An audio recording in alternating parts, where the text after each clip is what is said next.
पवारमाळ कणेरी येथील श्री पी.जी. पाटील माध्यमिक सेवानिवृत्त शिक्षक यांच्या घरी सालाबादप्रमाणे शिवजयंती उत्साहात साजरी करण्यात आली.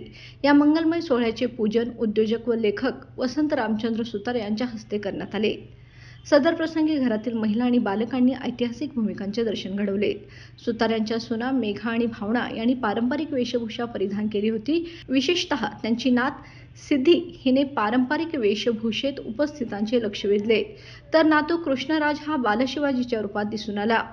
या सोहळ्याला श्री पी.जी. पाटील सरांच्या सौभाग्यवती जिजाऊ माता, तर त्यांच्या सोबत असलेल्या कन्या मातोश्री तसेच संपूर्ण कुटुंब व कणेरीतील प्रतिष्ठित नागरिक यावेळी उपस्थित होते. हेमंत पाटील यांच्यासह अनेक मान्यवरांनी या सोहळ्यास उपस्थिती लावली.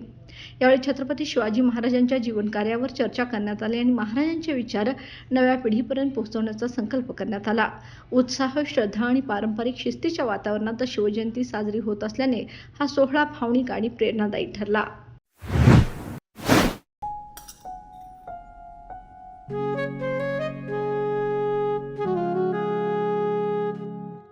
बाबा, आज येताना बासुंदी घेऊन या ना. अगं, कालच आपण आईचा वाढदिवस होता म्हणून आणली होती ना. ऐकलं, गोकुळची बासुंदी पुन्हा खावीशी वाटतेय. खरं सांगू, मलाही खावीशी वाटतेय. पुन्हा पुन्हा खावीशी वाटणारी गोकुळ बासुंदी.